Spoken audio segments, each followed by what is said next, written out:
Kamusta mga puso ninyo? My heart is very happy. Sobrang payapa ng puso ko ngayon. So do I. Gaya-gaya ka. Facts only, Tiara. Nandito pa ako, opo. Sorry. May something na ba? Ay, tinawanan lang ako. Ang masasabi lang namin, masaya kaming dalawa. Yes, kami na. Matagal na. Bakit mo sinabi? Secret lang yun. Ano ka ba? I don't want our relationship to be a secret. Deserve mo ipagsigawan sa mundo. Tayo na? Matagal na? Kasuka. Tiara, lower your voice. Why? Takot ka ba malaman nila na ang relasyon natin, ang love team natin ay pure business lang? Na yung sinabi mo kanina sa interview mo, ay gawa-gawa mo lang? I said that for our own sake. Parehas naman tayo makikinabang dun. Wait.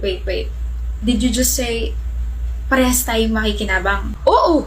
Mas lalo tayong kababaliwan, mas lalo tayong hahangaan, mas lalo tayong sisikat.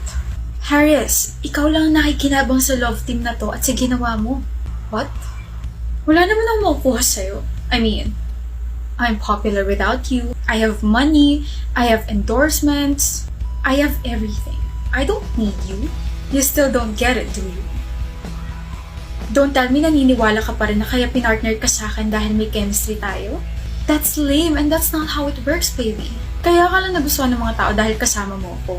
Without me, you're nameless and you're useless. Lalo na't baguhan ka pa lang. Marami ka pang kakaining bigas. As of now, you still need to grow with someone. You need me para makamit yung spotlight na inaasam mo. Sorry. Tandaan mo na ang kasiraan mo ay kasiraan ko rin. Sa susunod, huwag ka na magsasalita ng ganun sa interviews. Sumunod ka sa napag-usapan ng management. Huwag kang magsasalita at kikilos na parang sa ulo mo na tong industriyang ito. Bakit mo piniling manatili sa love team natin kung ayaw mo sa akin at ganyan ka? I'm bored. The management begged me? Contract? May kapalit? Or I just want to help? Mamili ka na lang sa mga sinabi ko. Tell the public that it was an inside joke between us. Pero bigyan nyo rin ng hint na may something na talaga sa aming dalawa. Harry, sumunod ka sa akin. We need to take photos together. We need to post it after the statement. Bakit? Baby, ang paraan para mag-crave pa sila lalo sa atin. Pagkatapos ng ginawa mong katangahan. Let's go.